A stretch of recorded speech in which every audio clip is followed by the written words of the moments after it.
इस बात का एहसास हो जाए कि इमाम ज़माना अलैहिस्सलाम हमसे कितनी मोहब्बत करते हैं, अगर हम अपने वक्त के इमाम की मेहरबानियों को महसूस करने लगे, अगर हम अपने वक्त के इमाम के लुत्फ़ करम को महसूस करने लगे, तो ग़ैबत के इस दौर में हम लम्हा लम्हा अपने वक्त के इमाम को याद करते हुए गुजारेंगे।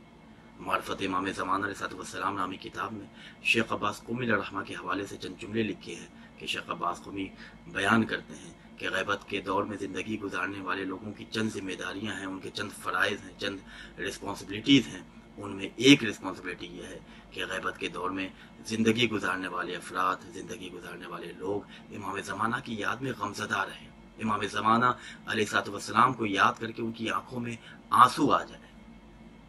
इस हवाले से एक रिवायत जनाब सुदैर से नक़ल है कि जनाब सुदैर बयान करते हैं कि एक रोज़ मैं इमाम सादिक़ अलैहिस्सलाम की खिदमत में गया। मैंने देखा कि इमाम सादिक़ खाक पर बैठकर बहुत ज़्यादा गिरिया फरमा रहे हैं, बहुत ज़्यादा रो रहे हैं। मैंने इमाम से पूछा, मौला इस वक्त रोने का क्या सबब है, गिरिया करने की क्या वजह है? तो इमाम सादिक़ अलैहिस्सलाम ने बयान किया कि मैं अपने फ़र्ज़ंद क़ायम की ग़ैबत के उस दौर को याद करके रो रहा हूँ कि जब मेरे फ़र्ज़ंद की ग़ैबत बहुत तुलानी होगी, मोमिनीन की ज़िंदगी बहुत परेशान कुन होगी।